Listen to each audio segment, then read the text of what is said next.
Welcome to The Explainer. So today, we are diving headfirst into a mystery that literally affects every single one of us, skyrocketing housing costs. You know the paying, right?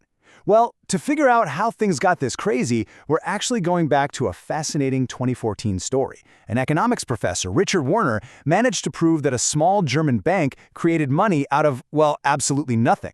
So let's explore this massive illusion of wealth. Okay, let's dive into this. Section 1. The Big Money Illusion, and uncovering the hidden map of money creation. We're going to look at a huge, fundamental misunderstanding most of us have about our financial system. Because honestly, the way we think money works, total illusion. So who actually creates the money in your country? Like, really think about it for a second and answer that for yourself. If you asked 1,000 people on the street, 84% of them would confidently say, oh, the central bank or the government. And hey, if you asked me a few years ago, I would have said the exact same thing. But guess what? We'd all be completely wrong. It turns out the government barely creates any money at all. And this brilliantly illustrates the shocking truth. See that tiny little 3% slice?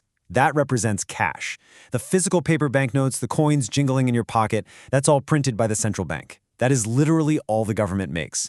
Now look at that massive 97% chunk. That is digital money. Officially, it's called commercial bank money, but really it's just money that private commercial banks created and literally typed into your account. So wrap your head around that for a second. The vast, overwhelming majority of money floating around our economy is entirely 100% privately made. Now, think back to that traditional banking model we were probably all taught in school. You deposit your hard-earned savings, the bank holds on to a safe 10% in their vault, and then they lend the remaining 90% out to someone else and charge interest. Makes sense, right? Sounds perfectly logical. Well, actually, scratch that. It's completely false. Think about it logically for a second. If banks actually needed your deposits to survive and make those loans, they would be fighting tooth and nail for your cash. They'd be rolling out the red carpet, offering you 10, maybe 15% interest just to hold your savings. But instead, what do we get? Almost nothing. And why is that? Because as it turns out, they don't actually need your money to make a loan. No way. I know. This sounds like some wild internet conspiracy theory, right? But it absolutely isn't. Just take a look at this official admission from the Bank of England back in 2014. We're talking about an actual major central bank here. They explicitly state in black and white that commercial banks create money by making new loans. When you take out a loan, they don't go to the back room and hand you a stack of old banknotes. Nope, they just credit your bank account, and boom, at that exact moment, brand new money is created. The central bank itself is literally saying out loud that the old textbook model is dead wrong. Moving right along to Section 2, money out of thin air and the mechanics of modern banking. So how exactly do these commercial banks just conjure this 97% of money into existence using nothing but a computer keyboard? Well, it all comes down to this really clever little accounting trick. Now, what's really interesting about this slide is just how stunningly simple this trick really is. It's called double-entry bookkeeping. Let's say a bank types a $10,000 loan into your account. Two things happen at the exact same time. On the left side, they record an asset. Hey, this customer now owes us 10 grand. Since you signed the contract, they officially own those future payments. But then, on the right side, they record a liability. We owe this customer 10 grand. And that is the money now sitting in your account ready for you to go spend. So both sides of the ledger just magically grew by $10,000 out of absolutely thin air, simply because the bank wrote it down twice. But wait a minute, don't they need to have at least some money in the vault to back that up? I mean, surely there are rules, right? Well, brace yourself for this one. In most Western countries today, the legal reserve requirement is exactly 0%. Yep, 0. Not 10%, a big, fat 0. The bank literally does not have to keep a single solitary dollar in their vault before they give you a loan. The only real limit on how much money a bank can create is just figuring out who they decide to lend it to. Okay, so what actually happens when you start paying that loan back, month by month, for, let's say, 5 years? Remember, a loan basically has two parts. First, you've got the principal. That's the original $10,000 the bank just typed into existence. The second part is the interest. And honestly, the reality of how this works is pretty mind-bending. When you pay back that principal, that money doesn't get recycled to another customer. It doesn't go into a giant Scrooge McDuck vault. It literally vanishes. The exact same keyboard that created it deletes it. So banks aren't just creating money, they're destroying it too. But the interest you pay, oh, that definitely doesn't vanish. That becomes the very real hard cash profit the bank gets to keep for themselves. To really cement this whole crazy mechanic in your mind, let's look at this imaginary car analogy. Imagine a bank rents you a car, right? But the car isn't actually real. Yet, the very second you sign those rental papers, Boom, the car materializes. You drive it around for 5 years, and you're paying very real, very expensive rent on it every single month. Then when you finally finish paying it off, you return the car, and it just poofs out of existence like it was never even there to begin with.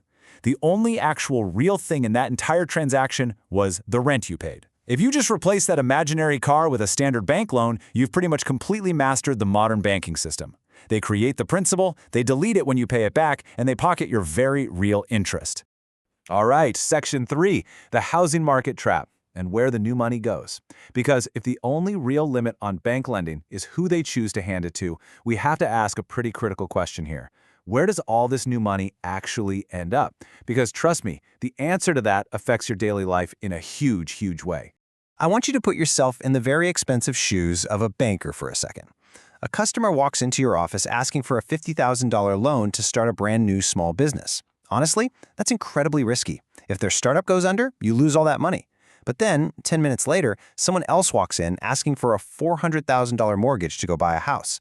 If they lose their job and stop paying, you just take the house. It is safe, it's low risk, and it's backed by a hard physical asset. Because the system totally rewards them for lending in this specific, safe direction, bankers are basically hardwired to almost always choose the mortgage. Let's move to and see how this builds into a truly massive economic issue. Just look at this empirical data out of the UK. This covers a 14-year stretch from 1997 to 2011. You can see mortgage lending is just absolutely exploding. I mean, shooting straight up like a rocket. But meanwhile, look at lending to small businesses. The actual people trying to build something new, create jobs, and grow the real economy. It stays almost completely flat. The banks are making a conscious choice to pump all of this newly created credit straight into already existing assets. And that brings us to what we call the housing trap. The banks are pumping literally trillions of new digital dollars into the property market, right? But the number of actual physical houses built stays relatively the same. So you have way more money chasing the exact same limited supply of homes. You don't need a fancy economics degree to guess what happens next. Prices skyrocket. Now, you hear a lot on the news about lack of supply or foreign investors or immigration driving up house prices. And sure, there is some truth to that. But the hidden, primary reason why you might be 30 years old, working way harder than your parents ever did, and still renting while they bought a 4-bedroom home at 24, it's easy bank credit. The fundamental rules of the game changed right under your feet.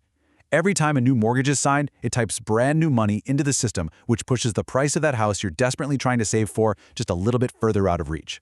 Okay, Section 4, how to fix it, and a proven system for real economic growth.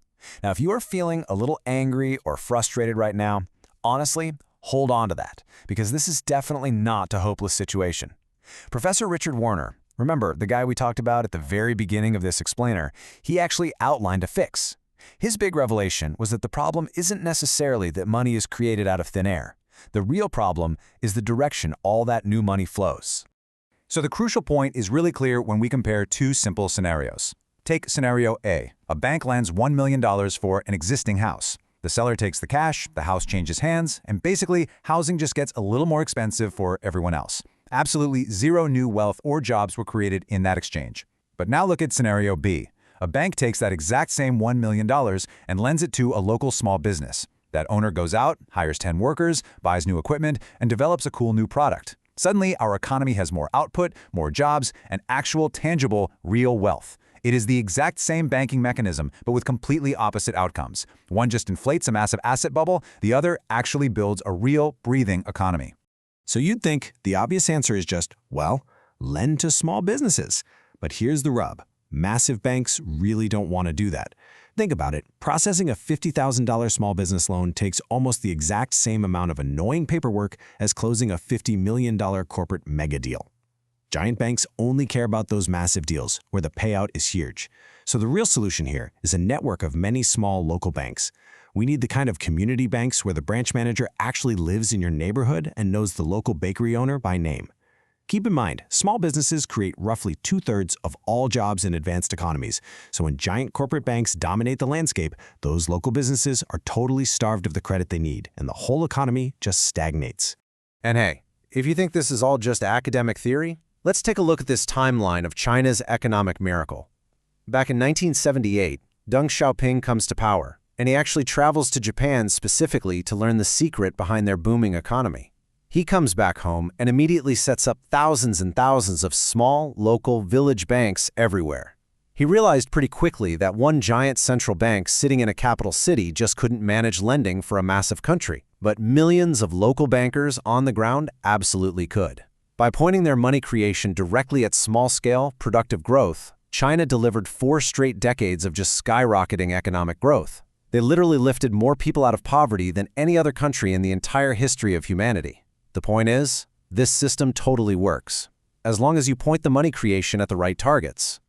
But let's strip away all the charts and the boring banking jargon for a second as we wrap this explainer up. What does all of this actually mean for you and me on a basic human level? Look, we all go to work. We sell pieces of our lives to earn a paycheck. Every early morning alarm, every late night shift, every single hour you spend away from the people you love, that is your limited, incredibly precious time on this planet.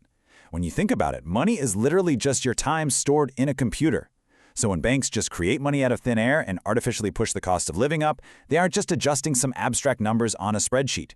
They are actively making the hours you already spent working worth less. In a very real way, they are stealing your time. Which leaves us with this final, really vital question to think about.